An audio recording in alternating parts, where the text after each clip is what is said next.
Hello दोस्तों, आज हम 5 मजेदार कहानियां सुने गए। पहली कहानी है आचार्य और एक संत के बारे में।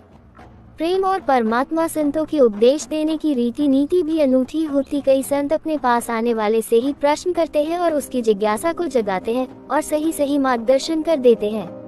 आचार्य रामानुजाचार्य एक महान संत एवं संप्रदाय धर्म के आचार्य थे। दूर दूर से लोग उनके दर्शन एवं मार्गदर्शन के लिए आते थे। सहज तथा सरल रीति से वे उपदेश देते थे।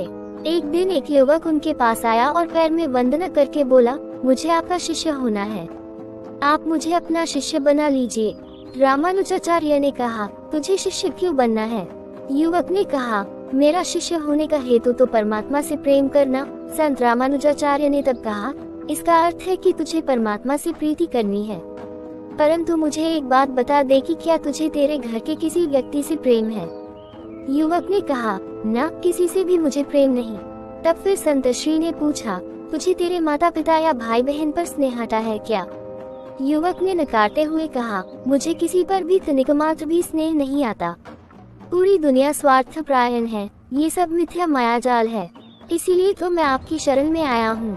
तब संत रामानुज ने कहा, बेटा, मेरा और तेरा कोई मेल नहीं, तुझे जो चाहिए वह मैं नहीं दे सकता। युवक ही सुन स्तब्ध हो गया।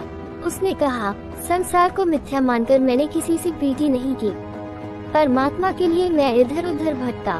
सब कहते थे कि परमात्मा के साथ प्रीति जोड़ना हो तो संत रामानुज के पास जा, पर आप तो इनकार कर रहे हैं। संत रामानुज ने कहा, यदि तुझे तेरे परिवार से प्रेम होता, जिंदगी में तूने तेरे निकट के लोगों में से किसी से भी स्नेह किया होता तो मैं उसे विशाल स्वरूप दे सकता था। थोड़ा भी प्रेम भाव होता तो मैं उसे ही विशाल बना के परमात्मा के चरणों तक पहुंचा सकता था। छोटी से बीज से विशाल वटवृक्ष बनता है, परंतु बीज तो होना चाहिए। जो पत्थर जैसा कठोर एवं शुष्क हो, उसमें से प्रेम का झरना कैसे बहा सकता हूँ? यदि बीज ही नहीं तो वटवृक्ष कहाँ से बना सकता हूँ? तूने किसी से प्रेम किया ही नहीं तो तेरे भीतर परमात्मा के प्रति प्रेम की गंगा कैसे बहा सकता हूँ? कहानी का सार ये है कि जिसे अपने निकट के भाई बंधुओं से प्रेम भाव नहीं, उसे ईश्वर से प्रेम भाव नहीं हो सकता। हमें अपने आसपास के लोगों और कर्तव्यों से मुंह नहीं मोड़ सकते। यदि हमें आध्यात्मिक कल्याण चाहिए तो अपने धर्म कर्तव्यों का भी उत्तम रीति से पालन करना होगा। 2 स्टोरी 3 विकल्प। 3 विकल्प बहुत समय पहले की बात है। किसी गाँव में एक किसान रहता था। उस किसान की एक बहुत ही सुंदर बेटी थी। दुर्भाग्यवश गांव के जमींदार से उसने बहुत सारा धन उधार लिया हुआ था। जमींदार बूढ़ा और कुरूप था। किसान की सुंदर बेटी को देखकर उसने सोचा क्यों न कर्जे के बदले किसान के सामने उसकी बेटी से विवाह का प्रस्ताव रखा जाए। जमींदार किसान के पास गया और उसने कहा, तुम अपनी बेटी का विवाह मेरे साथ कर दो, बदले में मैं तुम्हारा सारा कर्ज माफ कर दूंगा। जमींदार की बात सुनकर किसान और किसान की बेटी के होश उड़ गए। तब जमींदार ने कहा, चलो गांव की पंचायत के पास चलते हैं और जो निर्णय वे लेंगे उसे हम दोनों को ही मानना होगा। वो सब मिलकर पंचायत के पास गए और उन्हें सब कह सुनाया। उनकी बात सुनकर पंचायत ने थोड़ा सोच विचार किया और कहा, ये मामला बड़ा उलझा हुआ है, अतः हम इसका फैसला किस्मत पर छोड़ते हैं। जमींदार सामने पड़े सफेद और काले रोड़ों के ढेर से एक काला और एक सफेद रोड़ा उठाकर एक थैले में रख देगा। फिर लड़की बिना देखे उस थैले से एक रोड़ा उठाएगी और उस आधार पर उसके पास 3 विकल्प होंगे। 1, अगर वो काला रोड़ा उठाती है तो उसे जमींदार से शादी करनी पड़ेगी और उसके पिता का कर्ज माफ कर दिया जाएगा। 2, अगर वो सफेद पत्थर उठती है तो उसे जमींदार से शादी नहीं करनी पड़ेगी और उसके पिता का कर्ज भी माफ कर दिया जाएगा। 3, अगर लड़की पत्थर उठाने से मना करती है तो उसके पिता को जेल भेज दिया जाएगा। पंचायत के आदेशानुसार जमींदार झुका और उसने 2 रोड़े उठा लिए। जब वो रोड़ा उठा रहा था तो तब तेज आंखों वाली किसान की बेटी ने देखा कि उस जमींदार ने दोनों काले रोड़े ही उठाए हैं और उन्हें थैले में डाल दिया है। लड़की इस स्थिति से घबराए बिना सोचने लगी कि वो क्या कर सकती है। उसे 3 रास्ते नजर आए। 1, वो रोड़ा उठाने से मना कर दे और अपने पिता को जेल जाने दे। 2, सबको बता दे कि जमींदार दोनों काले पत्थर उठाकर सबको धोखा दे रहा है। 3, वो चुप रहकर काला पत्थर उठा ले और अपने पिता को कर्ज से बचाने के लिए जमींदार से शादी करके अपना जीवन बलिदान कर दे। उसे लगा कि दूसरा तरीका सही है, पर तभी उसे एक और भी अच्छा उपाय सूझा। उसने थैले में अपना हाथ डाला और एक रोड़ा अपने हाथ में ले लिया और बिना रोड़े की तरफ देखे उसके हाथ से फिसलने का नाटक किया। उसका रोड़ा अब हजारों रोड़ों के ढेर में गिर चुका था और उनमें ही कहीं खो चुका था।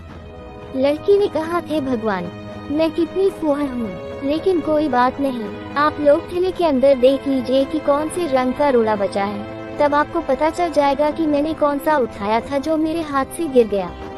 थैले में बचा हुआ रोड़ा काला था। सब लोगों ने मान लिया कि लड़की ने सफेद पत्थर ही उठाया था।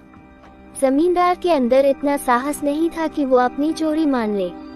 लड़की ने अपनी सोच से असंभव को संभव कर दिया। मित्रों, हमारे जीवन में भी कई बार ऐसी परिस्थितियां आ जाती है जहां सब कुछ धुंधला दिखता है, हर रास्ता नाकामयाबी की ओर जाता महसूस होता है। पर ऐसे समय में यदि हम परंपरा से हटकर सोचने का प्रयास करें तो उस लड़की की तरह अपनी मुश्किलें दूर कर सकते हैं। 3 स्टोरी। सही दिशा। सही दिशा एक पहलवान जैसा हट्टा-कट्टा लंबा चौड़ा व्यक्ति सामान लेकर किसी स्टेशन पर उतरा। उसने एक टैक्सी वाले से कहा कि मुझे साईं बाबा के मंदिर जाना है। टैक्सी वाले ने कहा 200 रुपये लगेंगे। उस पहलवान आदमी ने बुद्धिमानी दिखाते हुए कहा, इतने पास के 200 रुपये, आप टैक्सी वाले तो लूट रहे हो, मैं अपना सामान खुद ही उठाकर चला जाऊंगा। वो व्यक्ति काफी दूर तक सामान लेकर चलता रहा। कुछ देर बाद पुनः उसे वही टैक्सी वाला दिखा। अब उस आदमी ने फिर टैक्सी वाले से पूछा, भैया अब तो मैंने आधा से ज्यादा दूरी तय कर ली है, तो अब आप कितना रुपये लेंगे? टैक्सी वाले ने जवाब दिया 400 रुपये। उस आदमी ने फिर कहा, पहले 200 रुपये, अब 400 रुपये, ऐसा क्यों? टैक्सी वाले ने जवाब दिया, महोदय, इतनी देर से आप साईं मंदिर की विपरीत दिशा में दौड़ लगा रहे हैं, जबकि साईं मंदिर तो दूसरी तरफ है। उस पहलवान व्यक्ति ने टैक्सी में बैठ गया, कुछ भी नहीं कहा और चुपचाप। इसी तरह जिंदगी के कई मुकाम में हम किसी चीज को बिना गंभीरता से सोचे सीधे काम शुरू कर देते हैं और फिर अपनी मेहनत और समय को बर्बाद कर उस काम को आधा ही करके छोड़ देते हैं। किसी भी काम को हाथ में लेने से पहले पूरी तरह सोच विचार लेवे कि क्या जो आप कर रहे हैं वो आपके लक्ष्य का हिस्सा है कि नहीं। हमेशा एक बात याद रखें कि दिशा सही होने पर ही मेहनत पूरा रंग लाती है, और यदि दिशा ही गलत हो तो आप कितनी भी मेहनत का कोई लाभ नहीं मिल पाएगा। इसीलिए दिशा तय करें और आगे बढ़े, कामयाबी आपके हाथ जरूर थामेगी। मेहनत और समय को बर्बाद कर उस काम को आधा ही करके छोड़ देते हैं। किसी भी काम को हाथ में लेने से पहले पूरी तरह सोच विचार लेवे कि क्या जो आप कर रहे हैं वो आपके लक्ष्य का हिस्सा है कि नहीं। हमेशा एक बात याद रखें कि दिशा सही होने पर ही मेहनत पूरा रंग लाती है, और यदि दिशा ही गलत हो तो आप कितनी भी मेहनत का कोई लाभ नहीं मिल पाएगा। इसीलिए दिशा तय करें और आगे बढ़े, कामयाबी आपके हाथ जरूर थामेगी। 4 दिखावे का फल। दिखावे का फल। मैनेजमेंट की शिक्षा प्राप्त एक युवा नौजवान की बहुत अच्छी नौकरी लग जाती है। उसे कंपनी की ओर से काम करने के लिए अलग से एक केबिन दे दिया जाता है। वो नौजवान जब पहले दिन ऑफिस जाता है और बैठकर अपने शानदार केबिन को निहार रहा होता है, तभी दरवाजा खटखटाने की आवाज आती है। दरवाजे पर एक साधारण सा व्यक्ति रहता है, पर उसे अंदर आने कहने के बजाय वह युवा व्यक्ति उसे आधा घंटा बाहर इंतजार करने के लिए कहता है। आधा घंटा बीतने के पश्चात वह आदमी पुनः ऑफिस के अंदर जाने की अनुमति मांगता है। उसे अंदर आते देख युवक टेलीफोन से बात करना शुरू कर देता है। वो फोन पर बहुत सारे पैसों की बातें करता है, अपने ऐशो आराम के बारे में कई प्रकार की डींगे हाँकने लगता है।